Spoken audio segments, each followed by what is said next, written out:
Bienvenidos a Tardes Literarias. El programa de literatura en el que compartiremos con todos los oyentes las presentaciones, eventos y todo lo relacionado con la literatura y autores menos conocidos, pero no por eso menos importantes.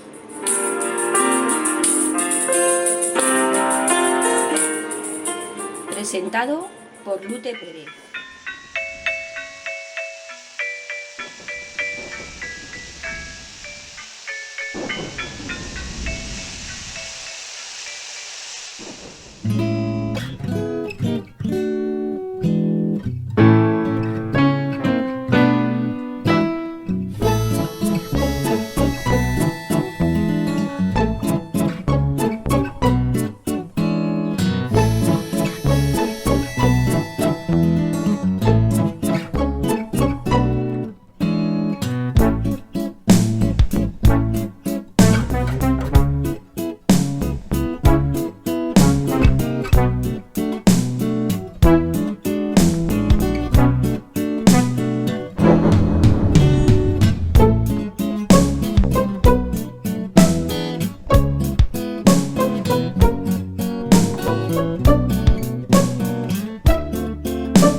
Bienvenidos a un nuevo programa de Tardes Literarias.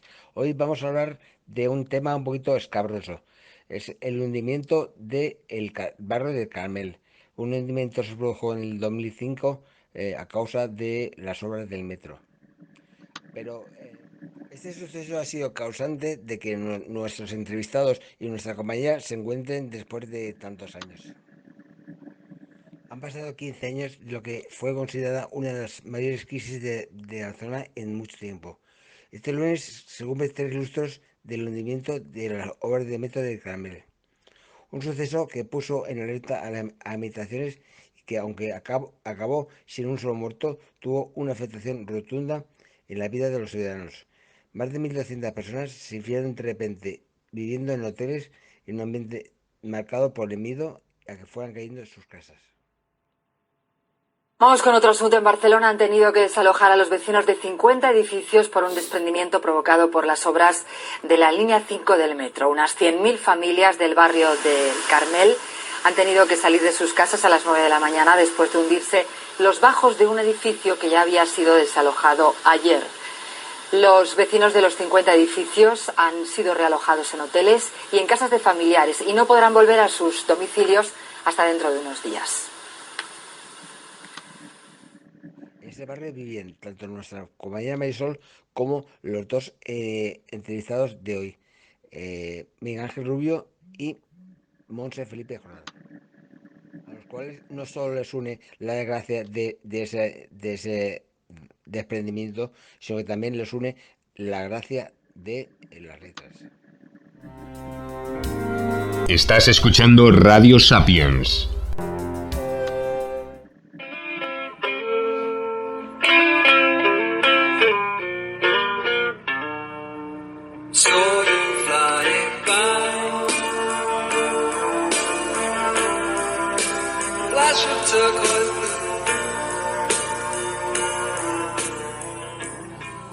Aquí ya comenzó la sección Cine y Literatura con Marisol Zafra.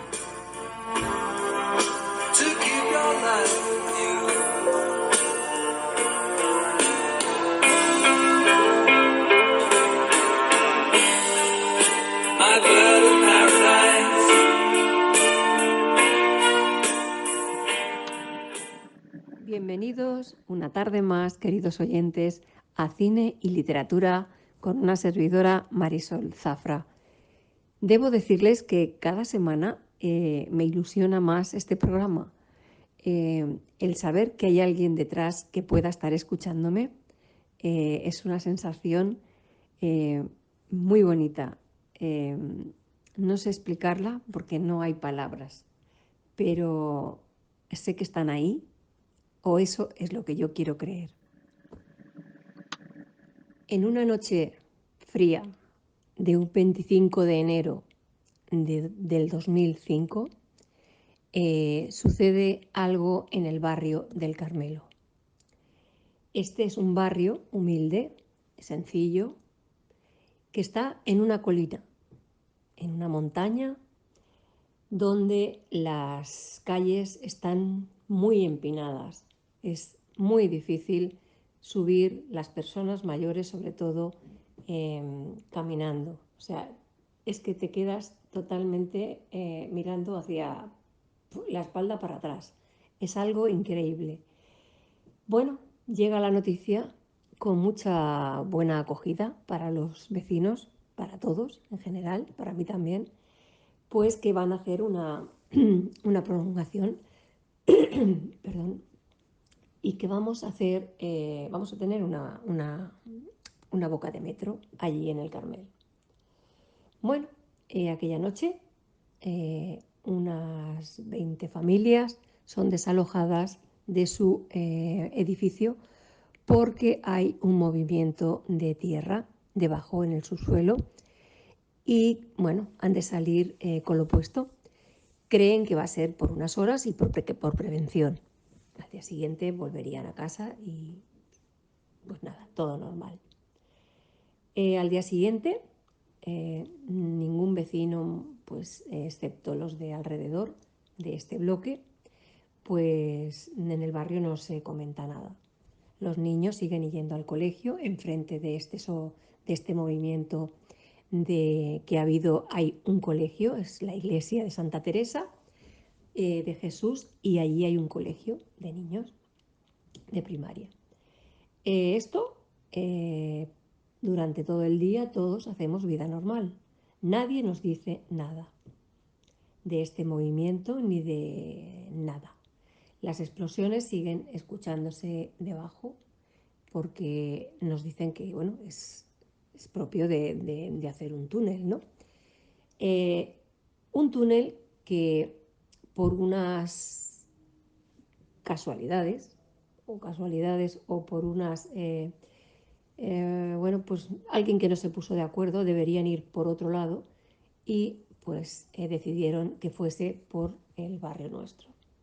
Esta sería un túnel anexo que sería le llamaban el túnel de maniobras, que este fue el que parece ser el detonante de lo que sucedió. Como digo, ese día todos hicimos una vida normal, y yendo y viniendo sobre ese suelo que temblaba, y bueno, esas cosas que seguían en casa moviéndose, bueno, pues pensando que eran por corrientes de aire o por nada, porque no pensábamos nada más, la verdad. No queríamos pensar nada más. Por las explosiones, por ejemplo, podían ser que tuvieran movimiento pues, en casa. Bien, esto pasa ese día 26, como digo. La noche antes desalojaron ese bloque, el 26 hacemos vida normal, es el cumpleaños de mi hija, soplamos las velas por la noche, nos acostamos, al día siguiente nos levantamos, las llevamos al cole y mi marido y yo nos vamos a trabajar. Esto a las 9:15 me llama mi marido y me dice que un edificio se ha caído en el barrio, que no podemos entrar y que allí hay más coches de Mossos, de policía, de bomberos, que bueno, que en una guerra. Aquello, yo salí del trabajo, no me dejaron entrar ya a mi calle, evidentemente, pero bueno, ya 2 calles antes ya vi que aquello parecía que había caído una bomba. Aquello era un desastre. verlo era desastroso y recordarlo pues ya cada vez duele menos, pero bueno, fue horrible. Entonces, bueno, pues nada, cogimos todos los vecinos y nos fuimos donde pudimos. Unos tenían vecinos, eso, amigos, y otros pues teníamos familiares que nos pudimos estar durante aquel día. Sobre la 1, 2 de la mañana, debo decir que hasta entonces estuvimos, desde las 5 de la tarde, que salieron las niñas del colegio, estuvimos en un pabellón de deportes, todos allí en unas colchonetas donde pensábamos pasar la noche, en un 26 de enero, bastante frío. Nos dieron mantas, nos dieron, pues la verdad que nos dieron comida, nos dieron cena. Y sobre las 2 de la mañana, como digo, pues nos empezaron a realojar a todos en hoteles. La verdad es que de eso no nos podemos quejar. Estuvo todo muy bien organizado. Pero bueno, desde entonces pasan un día y otro. Y bueno, nos dicen que algunos podemos volver a casa. Nosotros, por miedo, nos quedamos una noche más y al día siguiente, a las 6 de la mañana, 6, 7 de la mañana, las noticias, ponemos la televisión de la habitación del hotel y vemos que se ha abierto otro socavón aún un poco más grande que el que había al lado de este, el cual no podemos volver a casa. Esto dura casi 7 meses, algunos más. Nosotros pudimos volver en ese tiempo. Durante, bueno, un año más o menos, hasta que acabaron el colegio mis hijas, estamos hablando de, pues ya nos metimos en mayo, junio. Cuando esto acabó, pues, bueno, empezaron las obras. O sea, cuando esto acabó, no, cuando nosotros nos fuimos a casa, empezó el micropilotaje. Aprendimos muchísimo, muchísimo. Micropilotaje, que se refiere pues a inyectar cemento en en ese socavón, ¿no? Para que pues se refuerce toda esa zona y pueda aguantar el barrio, porque el barrio se tambaleaba. Mi bloque, gracias a Dios, solamente hizo un vaivén y se quedó así, solo con las grietas. Pero había muchos que quedaron peor. Bueno, no vamos a hacer más drama, esto ya pasó hace 16 años y bueno, convivimos durante aquel año pues entre pegotes, así literalmente pegotes de cemento en las grietas entre nuestros bloques y los restos y los colindantes a los nuestros, para que así pudiesen ver si cada día los geólogos o bueno, pues las personas que entendían de esto, los expertos, pues pudiesen ver cada día si nuestro bloque se movía. Así, durante unos meses, tuvimos que convivir con esos movimientos de tierra debajo del suelo, porque yo tenía mi habitación debajo de uno de los socavones que se había hecho en un bloque justo al lado mío. Bueno, cada mañana que bajábamos al colegio, bajábamos a comprar, teníamos que mirar esas grietas, las mirábamos. Quisiéramos o no quisiéramos, estábamos pendientes de esas grietas, si se abrían o no se abrían, si había habido movimiento esa noche o no había habido movimiento esa noche. Unos pegotes de cemento eran los chivatos de que allí hubiese o no movimiento. Quiero decir que, bueno, juzguen ustedes cómo se vive así. Evidentemente yo no aguanté más y, bueno, puse el suelo de parquet, me había olvidado, puse el suelo de parquet para no ver las grietas, pero con tan mala suerte de que cada día mi suelo parecía una montaña rusa. O sea, mi pasillo parecía una montaña rusa. Yo llamaba al señor que me había puesto el parquet y decía, mira, es que esto debe ser la junta de dilatación, que es que se mueve, se ha levantado una de las lamas.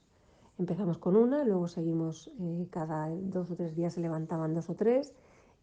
A ver, es que esto no es normal, me decía este señor. Ella me lo dijo claramente, esto no es el parquet, esto no me ha pasado en la vida, esto es que se está moviendo el suelo, así de claro. Y bueno, pues decidimos venirnos a un lugar precioso a vivir, cerca de la playa, de la montaña, en plena naturaleza, donde cualquier persona puede estar maravillosamente. Yo estoy maravillosamente, vivo encantada, solo con un pequeño detalle, que no encuentro mi hogar. Mi hogar se quedó allí, en el Carmelo. Siempre me siento aquí en casa como si estuviese de vacaciones. Y eso han pasado 13 años y aún me cuesta reconocer que no es normal. Quizás debería haberlo olvidado ya. Pero me siento así. Y ahora pues vamos a coger un poquito de aire y nos vamos a poner positivos. Porque de aquel suceso que gracias a Dios no hubo víctimas, esa es la mejor noticia, pues nada, lo pasado, pasado está. Las cosas que se hicieron mal supongo que servirán para que se hagan mejor en próximas obras, sobre todo en obras tan difíciles como estas, ¿no? tan complicadas. Y bueno, sobre todo que no se escatime en material, ¿vale? Que no se escatime en material a la hora de jugar con estas cosas tan graves, ¿no? Porque estamos jugando con las vidas de las personas. Y bueno, como decía, vamos a darle un giro y de aquello salió pues algo bonito, algo literario, evidentemente, porque el programa trata de literatura. Bueno, pasados 2 o 3 años, Aula de Escritores nos hace un encuentro precioso en Barcelona y conozco a 2 de los escritores que tienen mucho que ver con este relato que parece una película, ¿no? Un trocito de una escena de película, ¿no? Pero no lo es, fue real. Y bueno, como digo, conocí a 2 escritores fabulosos. Uno es Miguel Ángel Rubio y la otra es Montse Felipe Jordán, que los tenemos aquí hoy para que nos expliquen sus puntos de vista y también pues nos hablen de sus libros, porque tienen muchas cosas que contarnos. Y ahora, pues sin entretenernos más, vamos a hablar con ellos, que son los que nos tienen que contar muchas cosas. Vamos a empezar con Miguel Ángel Rubio. Nació en septiembre de 1964. Es arquitecto técnico de profesión y escritor e historiador vocacional. Su primera publicación fue en la creación, en el año 2003, de la web de historia Kamikaze, Viento Divino, Viento de Muerte, actualmente incorporada en la web del escritor www.mjrubio.es. En diciembre de 2016 publicó su primer libro histórico, Kokubokan, los portaaviones de la Marina Imperial Japonesa, entre 1922 y 1945. Fue el volumen 1, los portaaviones de preguerra, disponible en Amazon, lo tenéis. Y su primera novela empezó con Sigrid, El legado del viento, que vio la luz en diciembre de 2017. Está editada por Serial Ediciones y en el 2018 se publicó su segunda edición. Vamos a hablar con él porque hay muchas cosas que nos tiene que contar. Y ahora, pues sin entretenernos más, vamos a hablar con ellos, que son los que nos tienen que contar muchas cosas. Vamos a empezar con Miguel Ángel Rubio. Nació en septiembre de 1964. Es arquitecto técnico de profesión y escritor e historiador vocacional. Su primera publicación fue en la creación en el año 2003 de la web de historia Kamikaze, Viento Divino, Viento de Muerte, actualmente incorporada en la web del escritor www.mjrubio.es. En diciembre de 2016 publicó su primer libro histórico, Kokubokan, los portaaviones de la Marina Imperial Japonesa, entre el 1922 y 1945. Fue el volumen 1, los portaaviones de preguerra, disponible en Amazon, lo tenéis, y su primera novela empezó con Sigrid, el legado del viento, que vio la luz en diciembre de 2017. Está editada por Serial Ediciones y en el 2018 se publicó su segunda edición. Vamos a hablar con él porque hay muchas cosas que nos tiene que contar. Buenas tardes, Miguel Ángel. Sabes que es un placer tenerte aquí, un lujo tenerte en este programa. Hacía tiempo que no nos vemos con esto del confinamiento. Habíamos coincidido en tu presentación de tu segunda novela, aquí muy cerquita de donde vivimos, y desde entonces pues no nos hemos vuelto a ver. Pero hoy tenemos la oportunidad de disfrutar de todos tus proyectos, de tus libros, de que nos cuentes, pues, si quieres aportar algo sobre este día que vamos a recordar, aquel día tan fatídico, ¿no?, como fue el hundimiento del Carmelo, el barrio del Carmelo. Tu profesión es arquitecto técnico y en aquel momento trabajabas para una empresa en las obras de este túnel. Y eso es lo que hace que hoy no sea otro día el que estemos contigo. ¿Has pensado en alguna ocasión escribir sobre este suceso desde tu sabiduría y entendimiento, desde lo que sucedió? Te lo pregunto porque como afectada y escritora, yo he intentado hacerlo varias veces, pero no lo he conseguido. Buenas tardes. El lujo es mío por poder compartir estos momentos con todos vosotros. Y en especial darte las gracias a ti, Marisol, por ofrecerme la posibilidad de estar en esta entrevista. MJ Rubio es Miguel Ángel Jiménez Rubio, arquitecto técnico de profesión y escritor vocacional. La verdad es que mis aficiones son un reflejo de mis publicaciones. A fin de cuentas, lo que me gusta es escribir, dibujar, leer y recabar información sobre la historia naval. Y algo que me relaja mucho es hacer mezclas musicales, emulando a los Max Bis de los años 80. Incluso llegué a mezclar varias piezas musicales que se han convertido en la banda sonora de Sigrid, El legado del viento. Ahora bien, solo es para uso personal. Lo cierto es que cuando ocurrió el hundimiento del Carmel, yo trabajaba en la empresa pública Dixa y formé parte de los equipos de inspección de los edificios y viviendas para intentar garantizar el retorno de los vecinos a sus viviendas. Y respondiendo a tu pregunta, he de confesar que actualmente estoy escribiendo mi tercera novela. Y aunque describe algunos de los hechos, como las inspecciones, el malestar de los vecinos, la trama principal no tiene nada que ver. Pero sí será un pequeño recuerdo a todos los que estuvimos allí.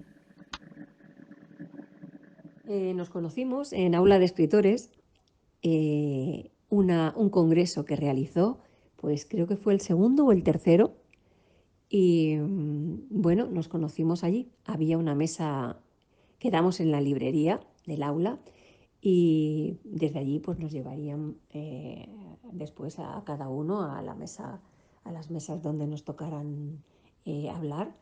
Unos iríamos a la Casa del Libro, otros iríamos a la Biblioteca de la Vila, así durante todo el día, algo interesantísimo que pasamos.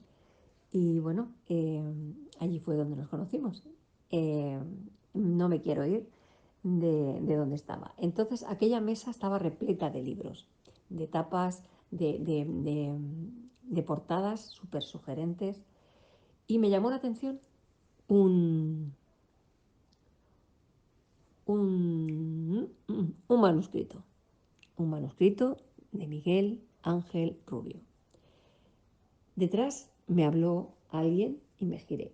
Eras tú y tu esposa, y me dijisteis: este aún no se ha publicado, aunque está a punto, pero aquí tienes Sigrid, que es un gran libro.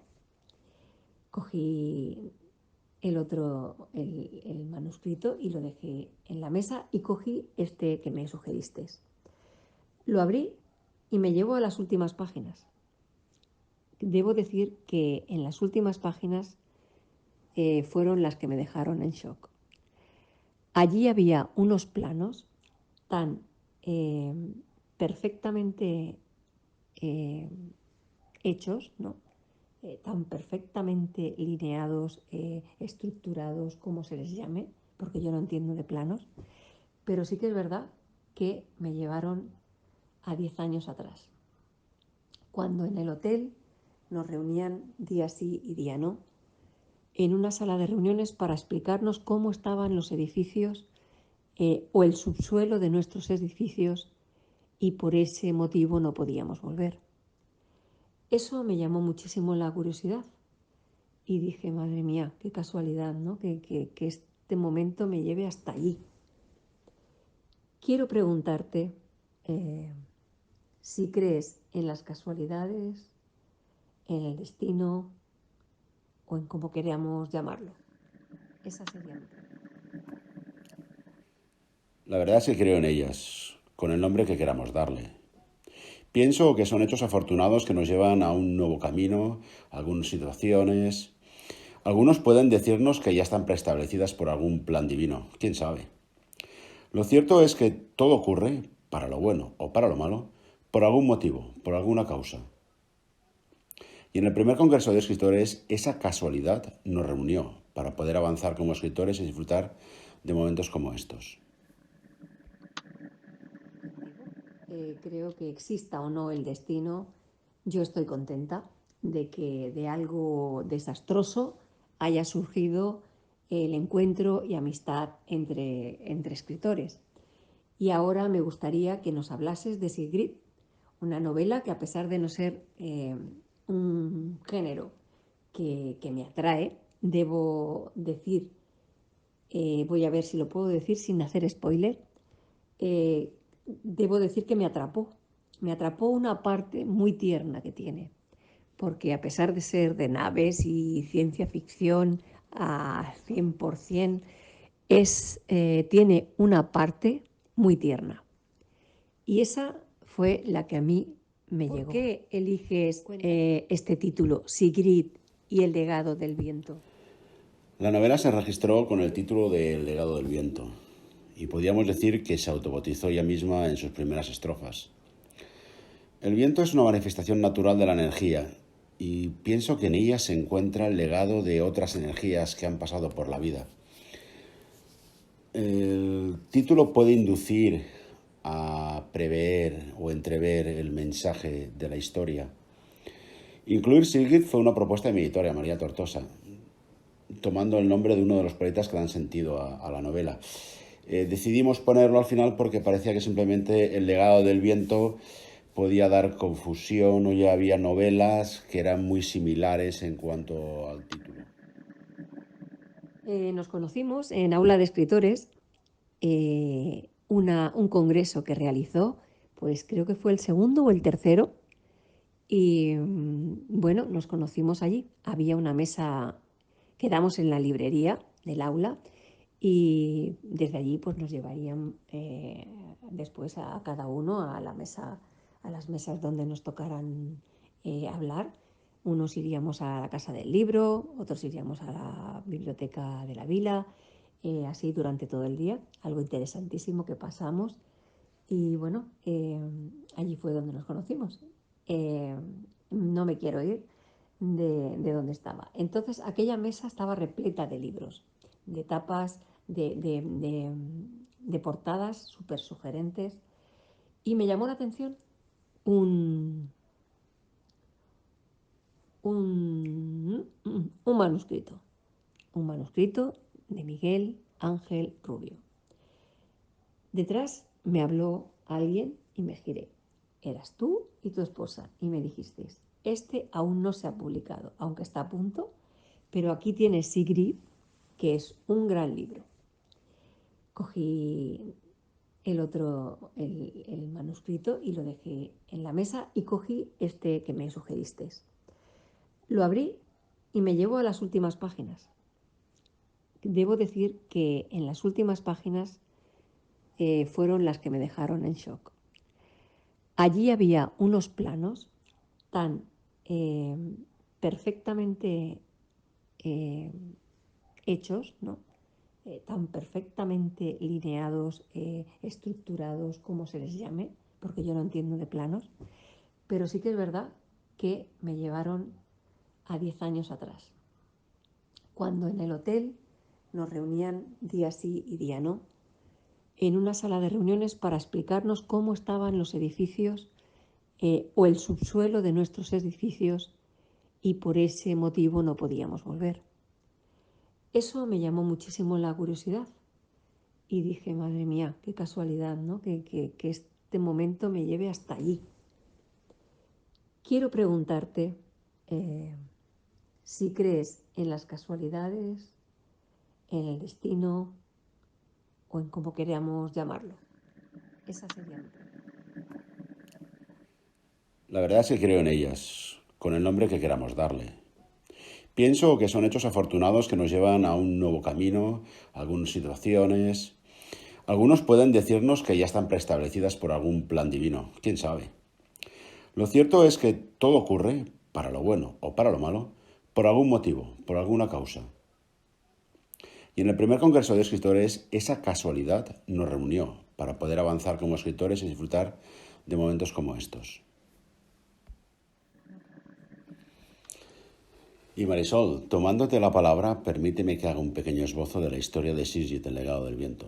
La historia comienza cuando su protagonista, Tarín Gardez, agoniza y muere tras una cruenta batalla. No es un spoiler porque a fin de cuentas en la sinopsis del libro ya aparece este dato. Cuando Tarín muere, él cree que su paso su tránsito por la vida ya se ha acabado. Pero realmente se equivoca, porque tras la supuesta muerte se encuentra con su alma paralela dimensional, Lubak Setri, y junto a él vivirá la historia de la familia de la madre de Lubak antes de que él nazca.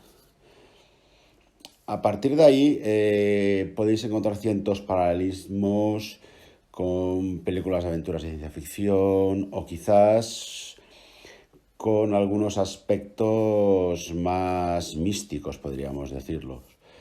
Pero bueno, la idea principal era intentar juntar dos mundos diferentes en una sola alma y hacer ver a los lectores que en la gran diferencia que hay entre los protagonistas de la historia, hay un algo que nos une a todos y que nos puede permitir avanzar, y que dentro de una gran tragedia podemos ver una luz para un nuevo camino. ¿Cuánto tiempo dedicaste a esta segunda edición? Pues sencillamente porque la primera edición se agotó con rapidez. Algo que nunca hubiese imaginado, la verdad, ¿eh? No olvidemos que soy un escritor novel, poco conocido, totalmente desconocido, podríamos decir. Era mi primera novela dentro de este difícil mercado, y no solo de las novelas, sino de la ciencia ficción. Y la segunda edición se diferencia de la primera por el tamaño de la letra, básicamente. Como digo en mi página web mjrubio.es, que os invito a visitar desde aquí, ahora con un tamaño de texto ampliado apto para todos los lectores con vista cansada, que no es poco, la verdad. En 2019 llega tu segunda novela, Fluctuaciones, una novela del mismo género que es el que te apasiona, pero con más dosis de ficción, y nos añades además un ingrediente, más la aventura. ¿De dónde se puede sacar tanta imaginación y cuánto tiempo dedicaste? Pues mira, Marisol, voy a compartir un secreto contigo y con los oyentes. Inicialmente, la novela tenía el título de La caja, pero al finalizarla, seguí el consejo de Mari Carmen y acabamos por bautizarla con Fluctuaciones. Y en cuanto a la imaginación, pues mira, la verdad es que siempre ha estado ahí. Es como ya he comentado en algunas otras ocasiones, como cuando jugábamos de niños y nos creábamos nuestras historias, con la única diferencia que ahora las plasmo en papel. Algunas llegan y otras, las muchas, se quedan en el tintero. Y el tiempo de escritura depende de muchos factores. Yo tengo que robarle tiempo a mi familia y a las horas de sueño. Ante este 2020, debido al confinamiento por el COVID-19, nos ha dado mucho tiempo para hacer cosas a todos. Tú especialmente lo has dedicado a la solidaridad. Has participado en un relato corto llamado El Árbol, también editado por Serial Ediciones. Explícanos un poquito de este relato y dinos, cuéntanos algo. Me pareció que no podía estar con los brazos cruzados. Y cuando Serial Ediciones me comunicó su idea, me pareció una magnífica forma de colaborar y poner mi granito de arena. La verdad es que me hubiese gustado participar en otras iniciativas, pero por mucho que os cueste creer, la falta de tiempo libre me lo impidió.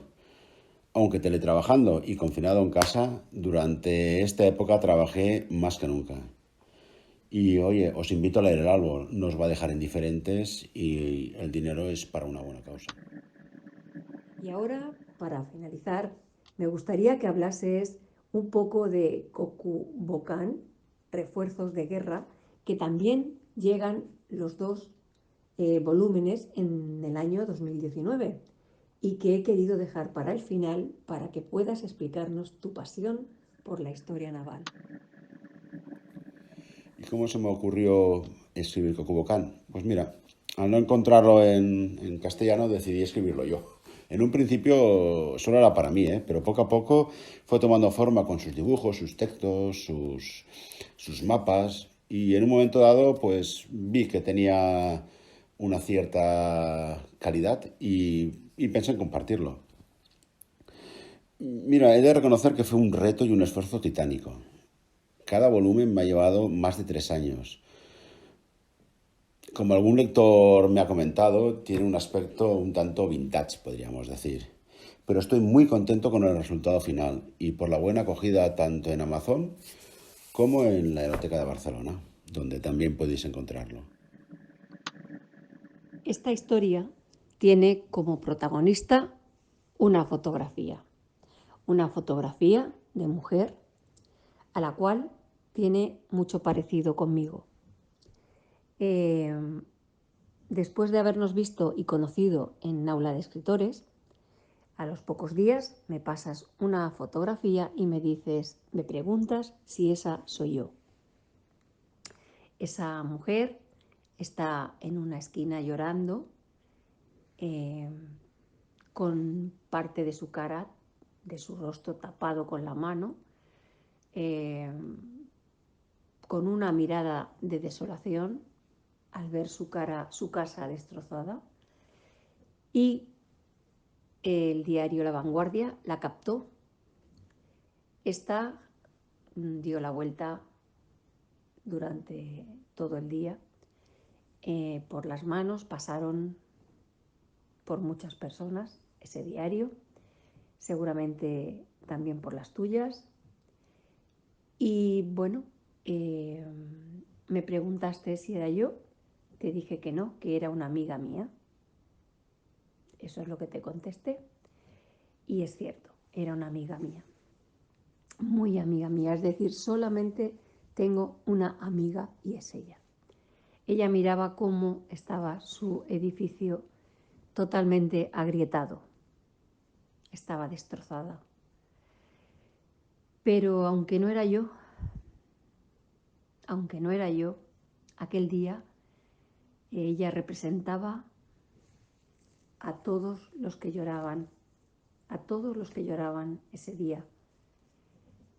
Hoy, 2 años después de conocernos, me gustaría preguntarte, como persona sensible y muy humana, ¿qué sentiste al ver esa fotografía y tener tan cerca a alguien que pasó por aquellos momentos, Miguel Ángel?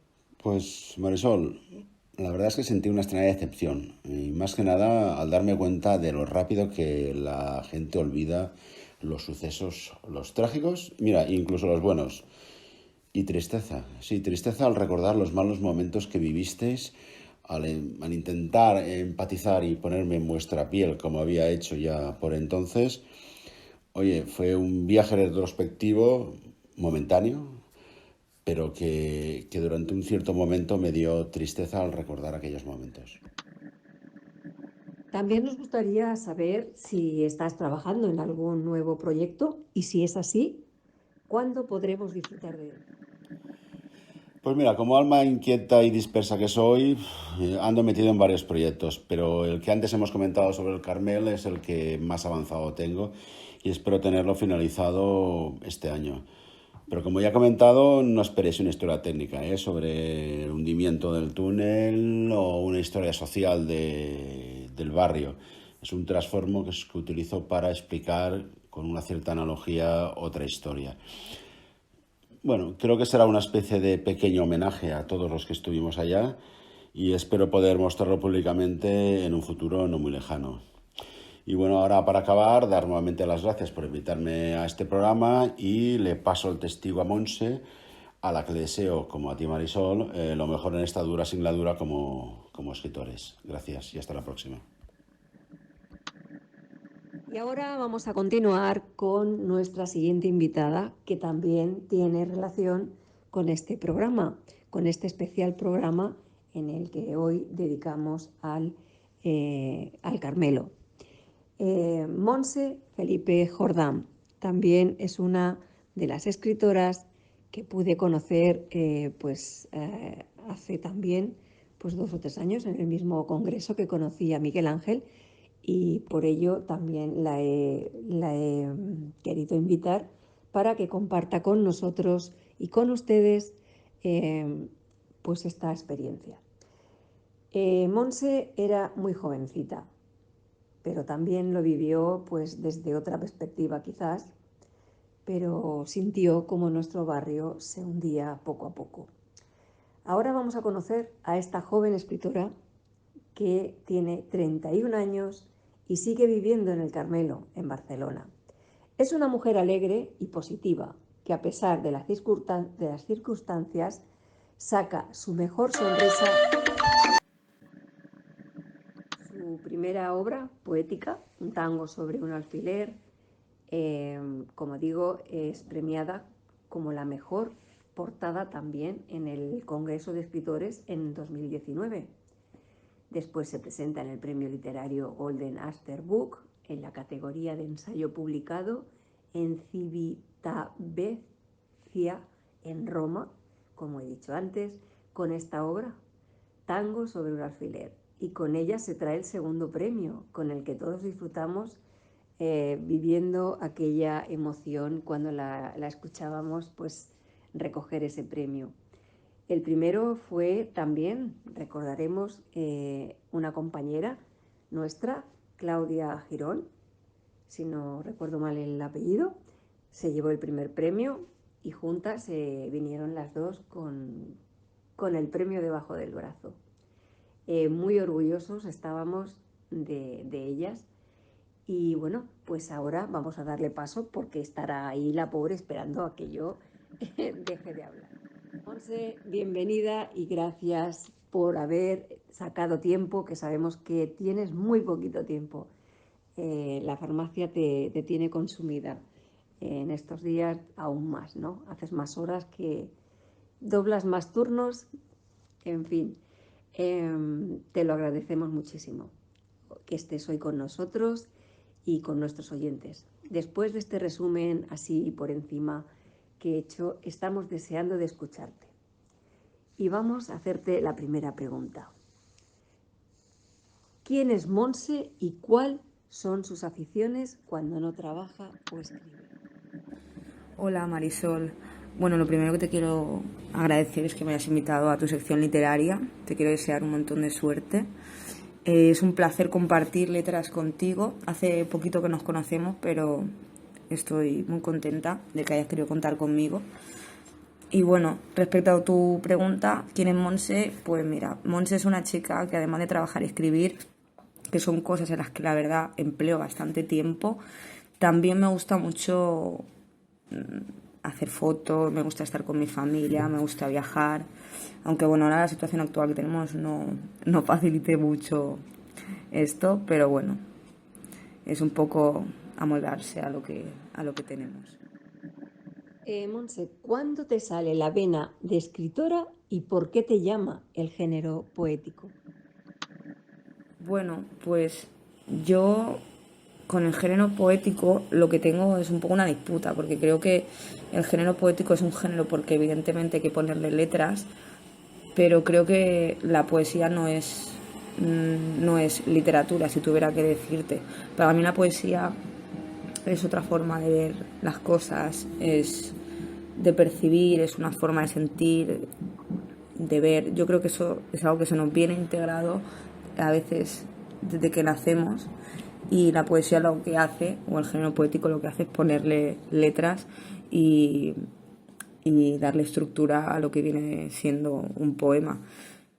Y es por eso que me gusta la poesía, precisamente porque creo que es como un poquito la más libre de todas, creo que es la más salvaje, porque puede decir y decir y decir y no tiene límites.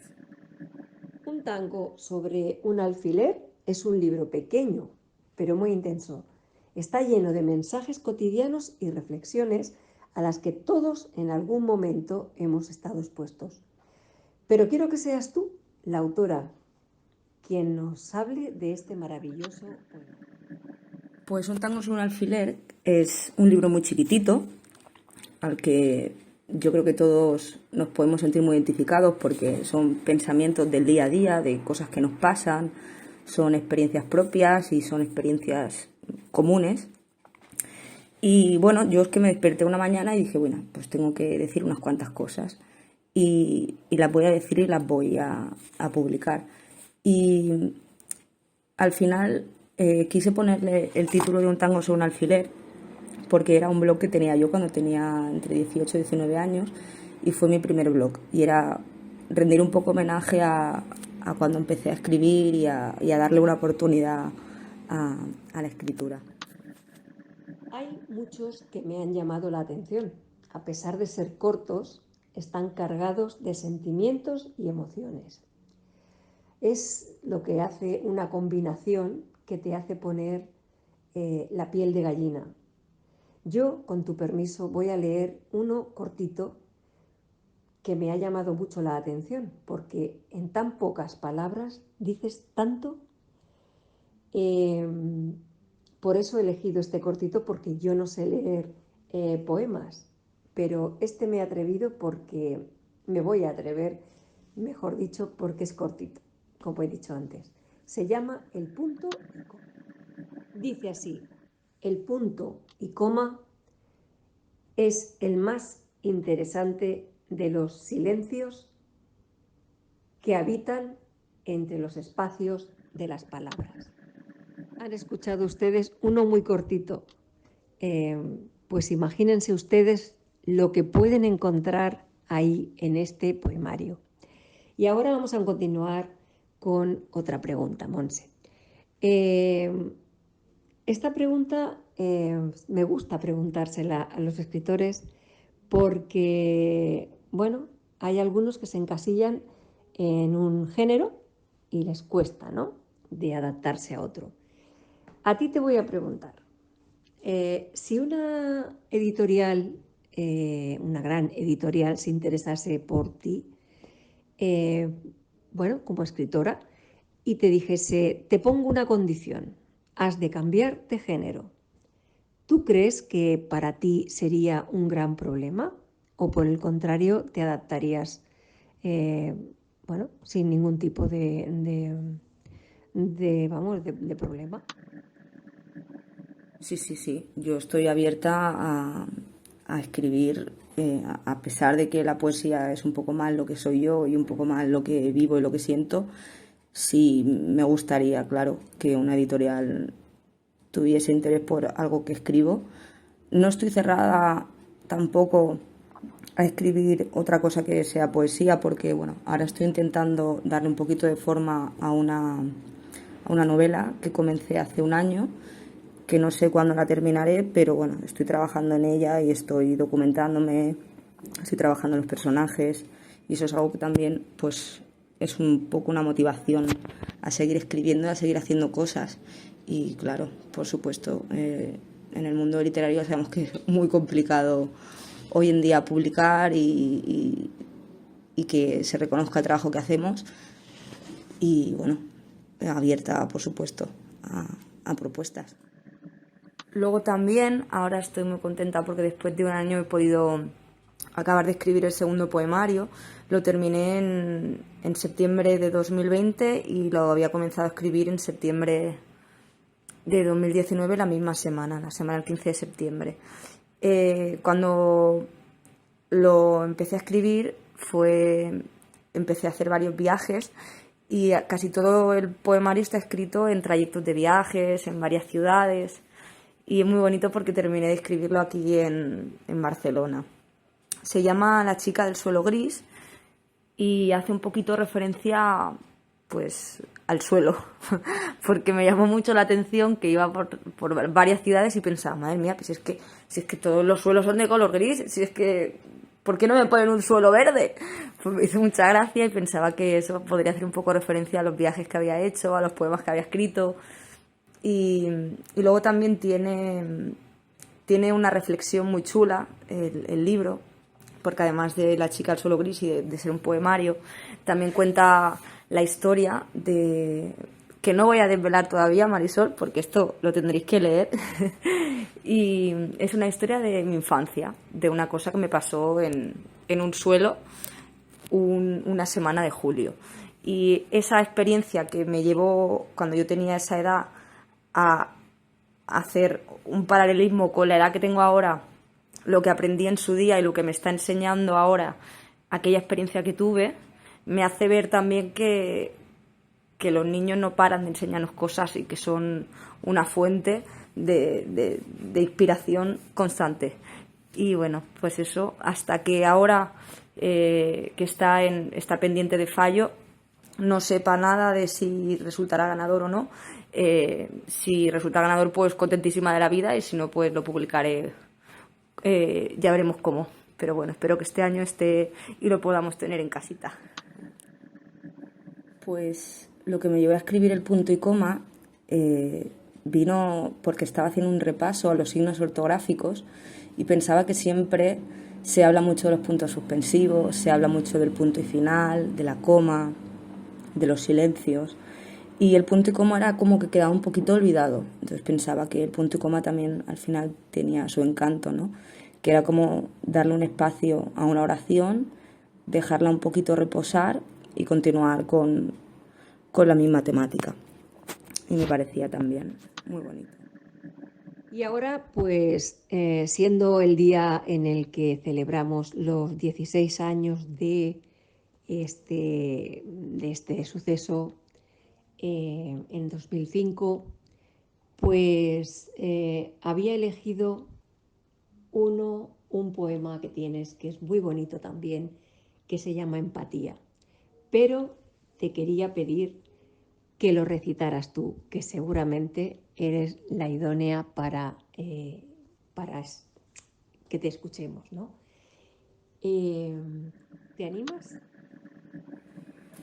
Pues claro que sí, me gusta mucho el poema Empatía, y ahora que tengo el libro aquí a mano te lo voy a recitar.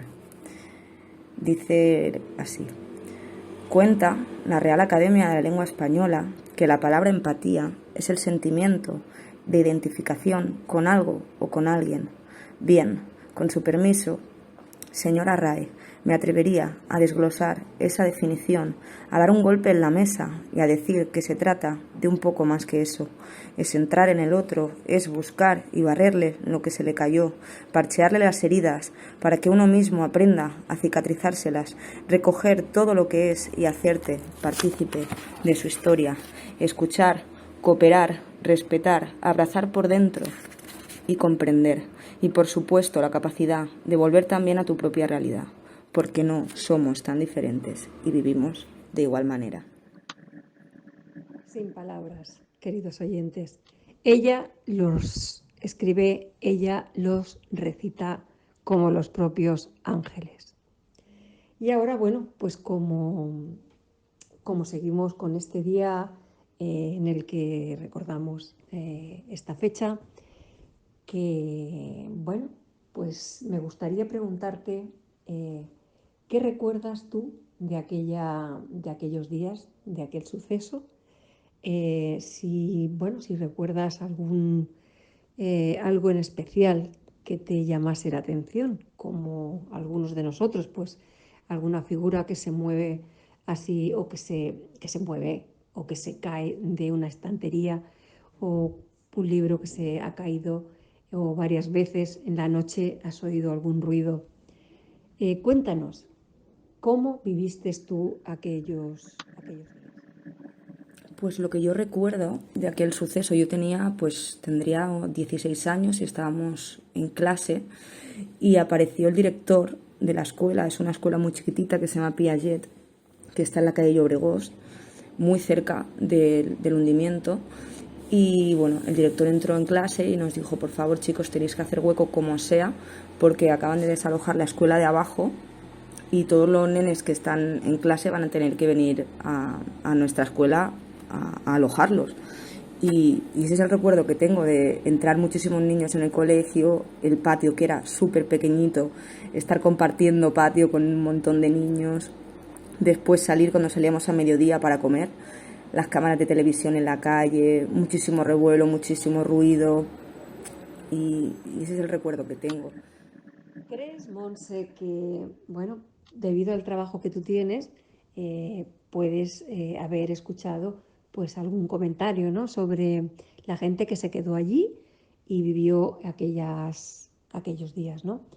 Bueno, me gustaría saber si has tenido la ocasión pues de escuchar comentarios como que, bueno, nunca se debió hacer ese medio de transporte, que, bueno, es seguro, entre comillas, porque está en una colina muy inestable, como es el Carmelo. Y desde luego nunca se debió hacer ese desvío de esa maniobra, de ese túnel de maniobras que a última hora se decidió hacer allá. Iba a ir por otro sitio más seguro y al final dijeron que no, porque aquella zona no la querían allá, y se hizo en este lugar. Y además, pues economizando con materiales y haciendo explosiones con herramientas inadecuadas, ¿no? ¿Crees que alguien de allí... Bueno, el tema del socavón del Carmel nunca ha sido olvidado, porque a pesar de que hubieron muchas familias que estaban afectadas, es algo que lo que hizo un poco fue levantar al barrio, que la ciudad, que todo el mundo viera que además de ser un barrio que estaba en la periferia de la ciudad, era un barrio que también merecía tener transporte, que merecía acceso, que merecía movilidad. Y bueno, aunque la gestión, vamos a decir que fue como fue, el barrio no lo olvida. Y bueno, en parte, lo positivo que sacamos de este suceso es que el barrio ha crecido. Y y poco a poco pues se ha hecho hueco en la ciudad. Y ahora un giro y seguimos con tu entrevista. Montse, ¿cómo te sentiste cuando escuchaste tu nombre como ganadora del segundo premio en Roma? Cuéntanos con todo detalle. Pues Marisol, es que no sabría decirte. Todavía no, me faltan palabras para expresar lo que he sentido y lo que siento con el premio de Roma, porque fue de los primeros concursos en los que participé. Y bueno, encontrarme viajando sola a Roma, porque además yo tengo mucho pánico al avión, y bueno, primero el hacer un viaje sola, el ir a recoger un premio, y ya bueno, cuando estábamos en Civitavecchia, es un teatro muy bonito, que está a casi 2 horas de Roma. Bueno, cuando empezaron a decir los clasificados, y yo pensaba, ay madre mía, Montse, que han dicho el cuarto, que han dicho el tercero, ay, que vas por ahí. Y bueno, muy contenta y muy agradecida a la Academia Aster, que es una academia que se dedica a la cultura. Tienen varias sedes en Italia, tienen otra sede en Buenos Aires, están muy activos. Y bueno, es que no puedo decirte nada. La verdad es que estuve muy contenta. Luego allí también me encontré con Claudia Girón, que estaba nominada a novela. Ella tiene una novela que se llama La joven funcionaria de prisiones. Entonces, claro, para las dos fue muy emocionante porque nos habíamos conocido en el Congreso de Escritores de Barcelona y, claro, disfrutamos la experiencia muchísimo y, bueno, te puedes imaginar, muy emocionante y muy contentas. La verdad es que nosotros lo vivimos desde aquí cuando pasaste el vídeo, y lo vivimos de una manera espectacular. Imagino a ti allí en aquel escenario. Bueno, seguimos. Sé que está teniendo mucho éxito tu poemario, incluso antes del premio. ¿Has notado alguna diferencia del antes y el después? Quiero decir, ahora Montse Felipe Jordán ha traspasado las fronteras y se vino con un premio debajo del brazo. ¿Qué ha pasado en este tiempo? La verdad es que siempre que nos dan un premio, que recogemos un premio, la obra empieza a ser un poco mejor valorada. Yo estaba muy contenta antes del premio y estoy muy contenta después del premio. No dejo de decir que es un libro que va a estar ahí para siempre, que podemos tirar de él siempre que queramos, que siempre es un libro que yo creo que es bastante renovador, porque conforme lo vamos leyendo nos va diciendo cosas nuevas. Incluso, bueno, evidentemente yo que lo escribí también lo leo y pienso, no deja de enseñarme cosas, no dejo de aprender cosas cada vez que lo voy releyendo. Y te diría que estaba muy contenta. Yo he sido muy feliz cuando lo publiqué y ver que la respuesta de las personas que lo leían era tan bonita, que cada persona se sentía identificada con un poema diferente. Incluso poemas que yo pensaba que jamás podrían llegar a conectar con nadie. Una vez estaba mirando por internet y vi una chica que había colgado un poema del libro y pensaba, ¿cómo puede ser que haya gente que se identifique con este poema? Si es un poema, pues para mí era un poema que era un poco frustrante escribirlo y sin embargo le había llegado a alguien, ¿no? Entonces no deja de sorprenderme las cosas que voy viendo y que al final lo que decíamos con el poema, empatía, que todos somos iguales y no somos tan diferentes y vivimos de la misma manera. Has participado en muchas asociaciones solidarias últimamente. Has colaborado en Los Hilos de la Vida para la Asociación del Alzheimer y en otras muchas que hemos coincidido teniendo un trabajo en el ámbito sanitario, con estos tiempos que corren, doblando turnos. ¿De dónde sacas tiempo para escribir, Montse? Es muy importante para mí sacar tiempo para hacer las cosas que nos gustan, y en mi caso necesito gestionar muy bien la creatividad, necesito que tenga un espacio en mi día a día, o si no es en mi día a día, al cabo de la semana, porque al final es la motivación que tengo para seguir cada día levantándome por la mañana, trabajando, viviendo, y eso es importantísimo y es lo que necesito hacer y lo que tengo que hacer. Por eso siempre intento que haya un hueco para poder hacer las cosas que me gustan. Porque en los hilos de la vida, en el que participamos para la Asociación del Vendrell en Tarragona, este fue una antología a contrarreloj. Fue algo, impensable. En solo 25 días, como digo, se escribieron unos 37 relatos de escritores de fuera y dentro de nuestro país. Se corrigió, se maquetó y se publicó. Para que estuviese el día del Alzheimer, y estuvo. Se presentó en el Vendrell y tuvo un gran éxito, y todo gracias a vosotros, a Lute Pérez, editor, y a su editorial L Ediciones, que por supuesto esto tuvo posibilidad de hacerse. Supongo que compaginar trabajo y escritura en estas asociaciones solidarias debe ser un caos. No tener tiempo porque es que no hubo tiempo.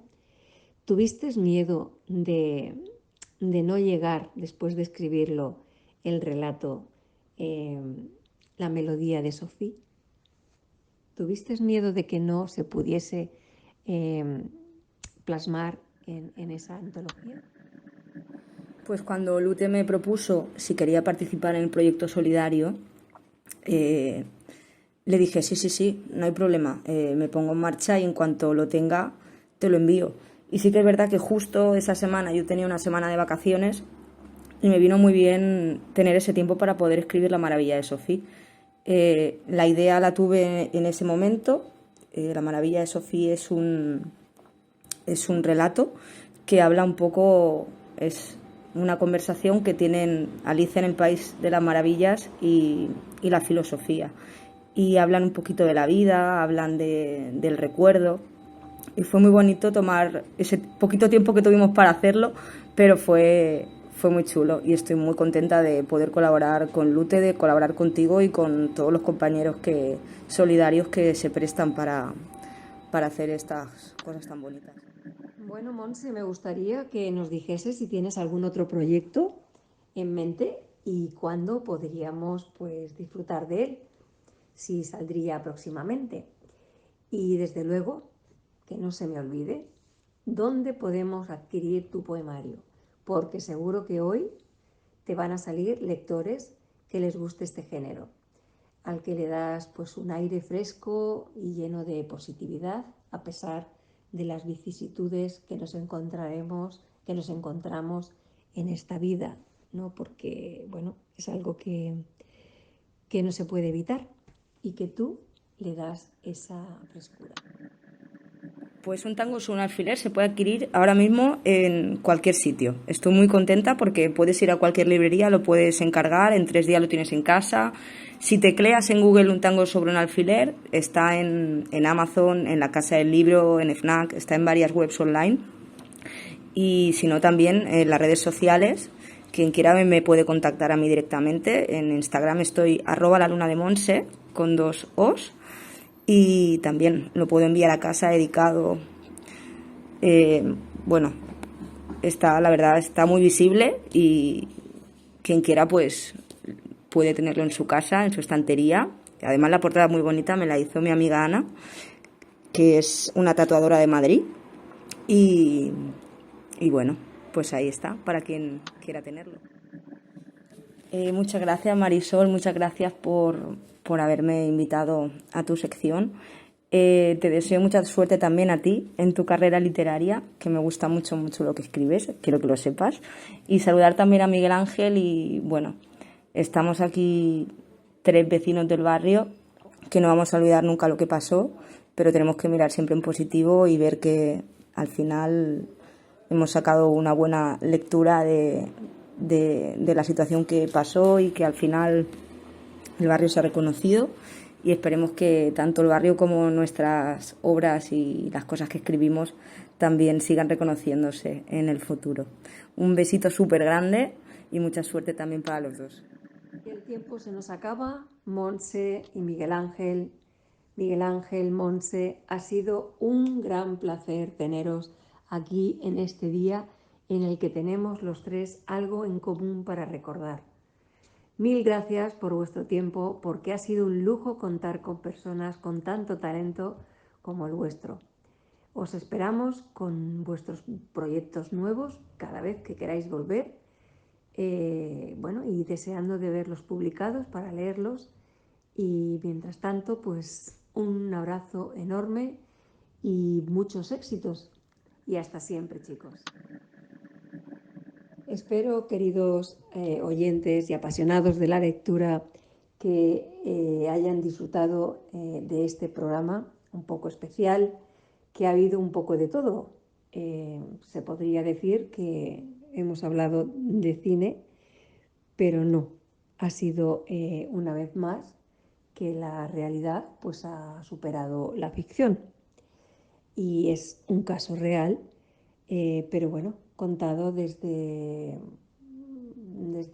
muy adentro de mi corazón. Ha sido algo vivido, personal, yo y muchas personas más que en su día lo sufrimos, y bueno, pues no lo olvidamos. Hoy he querido recordarlo con ustedes y no con pena, porque gracias a Dios no pasó nada, pero sí que puedo decir que he conocido a unos escritores maravillosos que he compartido con ustedes esta tarde. Y nada más, que les espero, que no se me olviden de mí, que la semana que viene volvemos con más escritores y con más historias. Un abrazo muy fuerte, feliz semana y hasta siempre.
Quiero agradecer infinitamente a Dani Miralles por componer este tema para mi programa de radio. Es un gran honor para mí contar con él, como siempre. Bueno, hasta aquí el programa. Buenas tardes. Os deseo una semana maravillosa. La semana que viene nos volvemos a escuchar. Un abrazo. Ha llegado el momento y el lugar donde todos seremos uno.